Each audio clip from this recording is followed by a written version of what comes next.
Shalom, greetings to you all. Always a pleasure to see you. Now, congratulations go to Julie and Joel. And yes, Julie, it was wonderful talking to you also. And how exciting to be planning a wedding for just before this year's celebration of Pesach, the halting, the night we celebrate freedom. And we read all about it now. And as you were busy planning, how cool is that? What a great parsha you also have for it. What about purity of our lives, of our thoughts, our beliefs, of our souls? And we still contain that element of purity in our souls, no matter how much we may taint it. And friends, let us also pray and pull for Corrine to recover from her terrible bout of illness.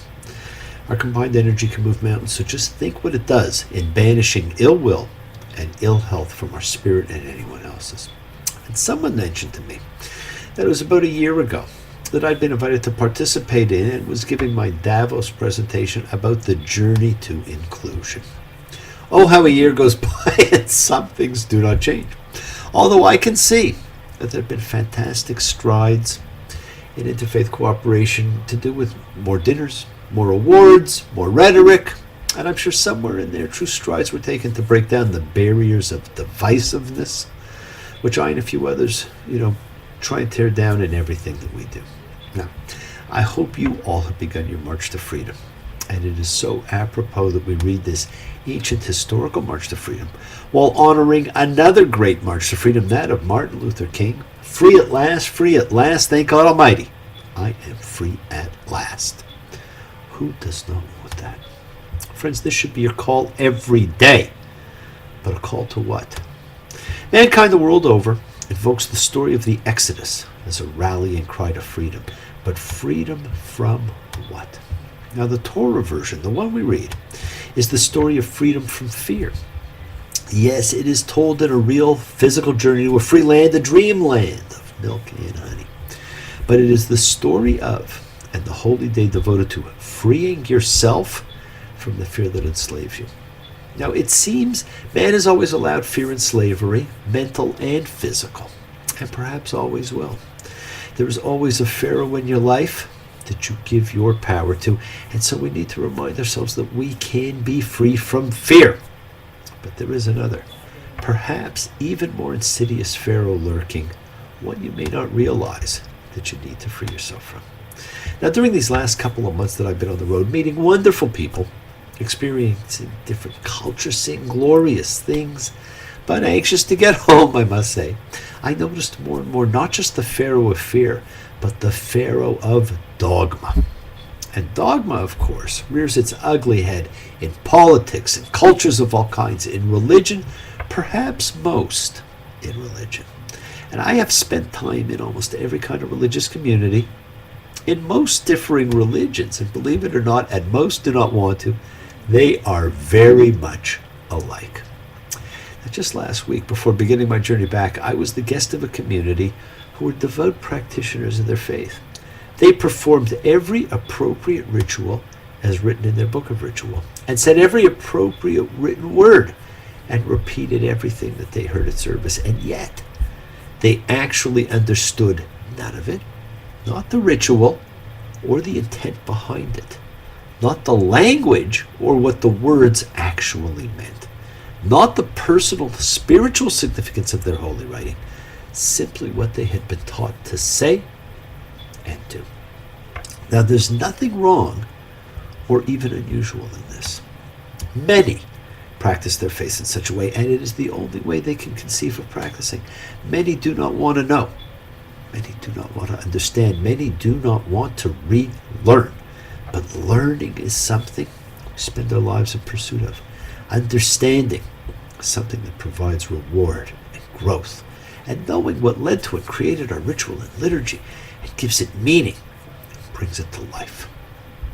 Thank you, Ian, for helping to remind me of all this. Now, those who are enslaved by the dogma of their beliefs, if you are free of fear, free yourself from dogma. It has devastated the world and wiped out countless cultures. Now, friends, this week we have Beshalach, when he let go, but maybe, just maybe, it should have been called when he was allowed to let go. But that may go against the dogma of what we've been taught, This week we read the story of the Great March to Freedom. With the fire, the cloud, the wilderness, and the splitting of the Red Sea. What a fantastic movie this would make. Wait, it was. Now it opens talking about the danger of fear. And it's quite interesting because he, that is God, does not want the people to be afraid. And so he sends them an unexpected way. Exodus 13:18. And God turned the people by way of the wilderness of the Red Sea. And yet, first of all, God actually sends them along a route via which their fear is so great, they wish they were back in Egypt. And second, it's a reminder and a warning about fear, the greatest enemy you will ever encounter, and one completely self-created. It is a projection. Now, many people over time have read about the Exodus, and they focused on the route. And that in itself can be quite confusing. Partly, it's because people want proof of the reality of the stories they read. But recent commentators and translators have called this the Sea of Reeds, which is actually a different body of water from the Red Sea. And they say this because the sea is called Yam Suf in the Hebrew. And Suf elsewhere means reed. And reeds do not grow by the Red Sea. And they conceive of a smaller body of water than the Red Sea, being subject to some sort of drying or splitting, as opposed to the large, deep Red Sea. Now, as someone once said not that long ago, it doesn't really matter. Friends, it does not. Do not get lost in the route. Everyone's road to freedom is different. Many a mile to freedom, many a smile to tell. Exodus 13:21.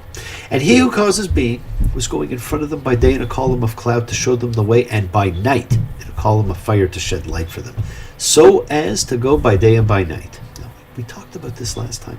The cloud and the fire, now they have a two-sided function, both conveying God's presence and reflecting God's mysteriousness. The narrative reports that the Lord himself goes in front of the Israelites in the wilderness. But they do not see the deity because he travels in the daytime in the column of cloud and by night in the column of fire. Exodus, the book of names, must be read with a consciousness that the cloud or the fire is present at all times, a constant miracle. And this, my friends, is an introduction of the cosmic in history. This story is read as history. Now, one must have a sense of the awe involved in this phenomenon, particularly expressed in fire. It is the miraculously burning bush that first draws Moses. Now the people experience a similar phenomenon, a continuous, miraculous fire, which will culminate in the Great Epiphany. Now, this generation doomed to die, actually had the benefit of seeing and experiencing daily miracles for 40 years. Constant reminder of God, a constant reminder of creation. Is it any wonder they did not have to have a word for belief? They knew. So how about you? Are you aware of the miracles in your life? Take a few moments, whenever you can, and meditate on the miracles of your life. You will be amazed at how many there actually are. And friends, like a cat playing with a mouse, he who causes being was not finished with Pharaoh. Exodus 14:4. And I'll strengthen Pharaoh's heart, and he'll pursue them. And I will be glorified against Pharaoh and against all of his army, and Egypt will know that I am the Lord. And they did so. Now, I don't know about you. And maybe it was the karma he created, but I have empathy for anyone who has no free will. I like to think there's always a better way, where everyone can come together. Come together right now over me, where everyone can move forward. In the biblical Hebrew, not so much in translations, you get a different sense, a very powerful one. Vayagad lamelech Mitzrayim ki bara ha'am. And the heart of Pharaoh was changed. Now, the word that was used for the staff changing into a snake, and the water of the Nile changing into blood, and the wind changing so that it carried away the locusts, is now used to describe Pharaoh's change of heart. Now, those past cases, plus the form of the verb used here, indicate that it is not Pharaoh himself, but God who causes the change. He was the ruler of the greatest, most powerful nation on earth, and he was completely under the control of someone else. Even he had no freedom. And how did the people who had the pleasure of actually having God with them day and night, feeding them, leading them, protecting them, react when they see the Egyptian chariots? Exodus 14:11. What is this that you've done to us to bring us out of Egypt? Leave us alone, that we may serve Egypt. For it's better for us to serve Egypt than for us to die in the wilderness. Wow, it's like saying it's better for us to serve our fear than to gamble on being free. And I can't read that section without thinking of Edward G. Robinson saying those lines in the Ten Commandments from the 50s. And the people do what they will do the entire time. They blame Moses, and they project everything onto him as if God had nothing to do with it. It was God, not Moses, who freed them. It was God, not Moses, who brought them here. But this is a foreshadowing of the grumbling, muttering, complaining, which is about to become the norm, which will result in God thinking of killing them all on several occasions, at least 3 different times. Who do you blame for things when they don't go right in your life? Have we changed? Exodus 14:13. And Moses said to the people, do not be afraid. Stand still and see he who causes being salvation, and he will do for you today. For as you have seen constraint today, you will never see it again, ever. Do not be afraid. Listen to what Moses says. Now, there's a great film on fear and what it does to us. And Earth is only one location in it. And the people of Earth are referred to as little brains because they let fear rule their lives. And you lift your staff and reach your hand out over the sea and split it, and the children of Israel will come through the sea on the dry ground. And here, I am strengthening Egypt's heart, and I'll come after them, and I will be glorified against Pharaoh and against all of his army. Well, the sea splits, the people cross. God says to Moses, reach your hand out over the sea, and the water will go back over Egypt, over his chariots, over his horsemen. And Moses reached his hand out over the sea, and the sea went back to its strong flow toward morning, and Egypt was fleeing towards it. And the Lord tossed the Egyptians into the sea. Now, it's interesting that it says that God tossed the Egyptians into the sea, rather than the sea simply covered them up. And of course, they all die. Now, water represents emotion. And this is telling us that strong emotion will overcome irrational fear. The people rejoice and they sing the Song of the Sea, also known as the Song of Miriam. 700 million, are you listening? Most of what you read is made of lies, but speaking one to one. Ain't it everybody's son to wake up in the morning when we rise, come and sing a simple song of freedom. Now, this is actually thought to be one of the oldest, if not the oldest passage in the Bible.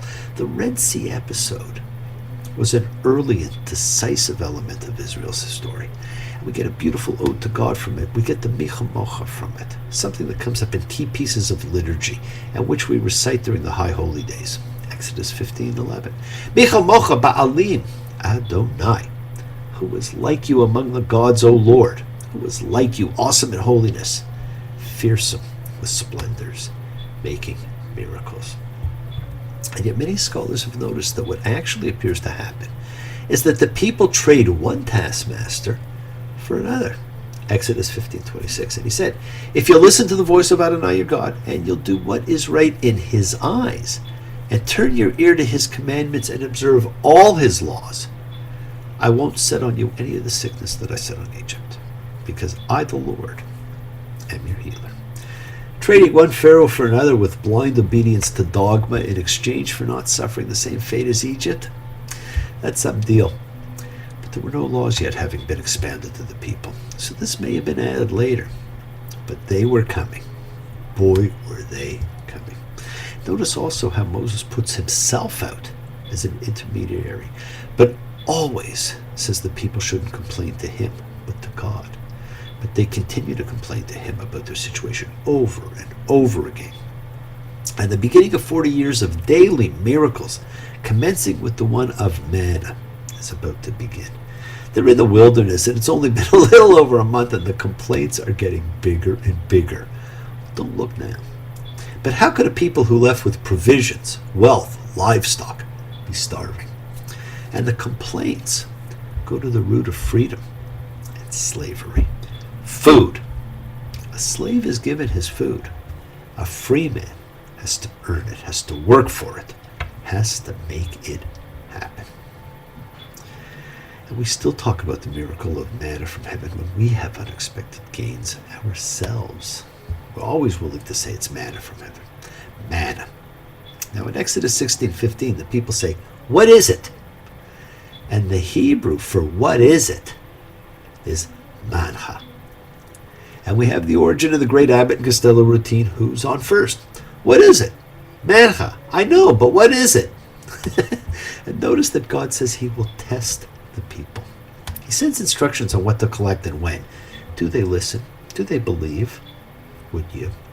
Being human, they take more than instructed to take. Their anxiety and their greed is manifested even in their response to this bounty from God. You must leave now. Take what you need you think will last. But whatever you wish to keep, you better grab it fast. Now, all they had to do was listen or believe. They did not. Now, the results were not so good. But when they did everything they were told to do, and they left it until the morning as Moses had commanded, and it did not stink and there was not a worm in it, then it was pretty good. All they had to do was believe that there would always be enough. They did not have to stockpile, amass, hoard, and neither do you. For those in doubt, take a leap of faith. And the one commandment that will come up more than any other, and the one that God tells Moses of them all, is the one to follow, is the underlying lesson in this. Moses explains why they do not have to hoard. A day of rest, a holy Sabbath to the Lord is tomorrow. Now this is the only law they were given so far, the one that becomes the fourth commandment. Observe the Sabbath. The Sabbath, which means cessation time, has not yet been enjoined to the Ten Commandments, but it is assumed by this story, with the creation story behind it, to be part of the very structure of nature. We also begin to see a new formula take place. As Moses had commanded, is going to morph into the great rabbinic dictate as told to Moses. Now, friends, there's a lot of little things that stray from the edited text. Now, maybe it was Moses giving orders. Maybe it was God. If you were not there, you really would not know. But we want to believe the entire trip was divinely orchestrated. It makes a better story, a better holy book, better dogma. And as we have seen before, not everything we read makes sense. Now, they're told to keep a jar of the manna before the covenant, the testimony, so all future generations can see what sustained them. And they do. But of course, there was no tabernacle, no ark, no testimony, no facility whatsoever. Is there anything diminishing in being led by example instead? Across the in-here desert of lack and fear to a place where we can attain and achieve everything we individually dream of, our own lands of milk and honey. And yours may look different than mine, just as your Pharaoh may look different than mine. Now, can an individual not have demonstrated this just as well as a pillar of cloud and fire? The story of freedom is an individual story, and that is why it is to be commemorated by telling your story of freedom. Tell it to anyone who will listen. Make your service your own. Prayer is your meditative personal talk with God. No one times you. No one notices the language you use, the prayers you say. It's based on your personal intent, your kavanah.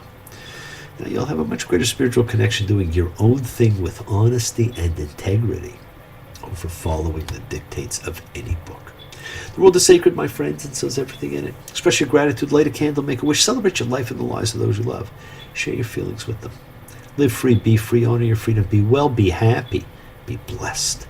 Share and honor the light, and all who live in the light continue to shine. Continue to send everybody you know goodwill and love. Pray for peace and freedom for everyone, and into terror and hatred. Remember, we are a community. We learn together, we celebrate each other, we love each other. We share this ride together, men and women equally. Let us send out love, not fear. Send out peace, harmony, good healing to all who need it. And please do. Learn to forgive, learn to love, follow the call of Exodus, the call of freedom. And with it, the most sacred holy day in the Bible, the day of freedom. The journey is yours to enjoy, break free of dogma. In the sadness of your smile, love is an island way out to sea, but it seems so long ago we've been ready, trying to be free. And it's up to you. Why won't you say? Bless you all. Have a fantastic week 11, healing and thanks. And a week of peace. The light is increasing in your life, so keep lighting the lights of miracles. Keep dreaming. Congratulations to all of you. Thank you all for joining me. Shabbat Shalom. Have a fantastic week. Take care. Bye.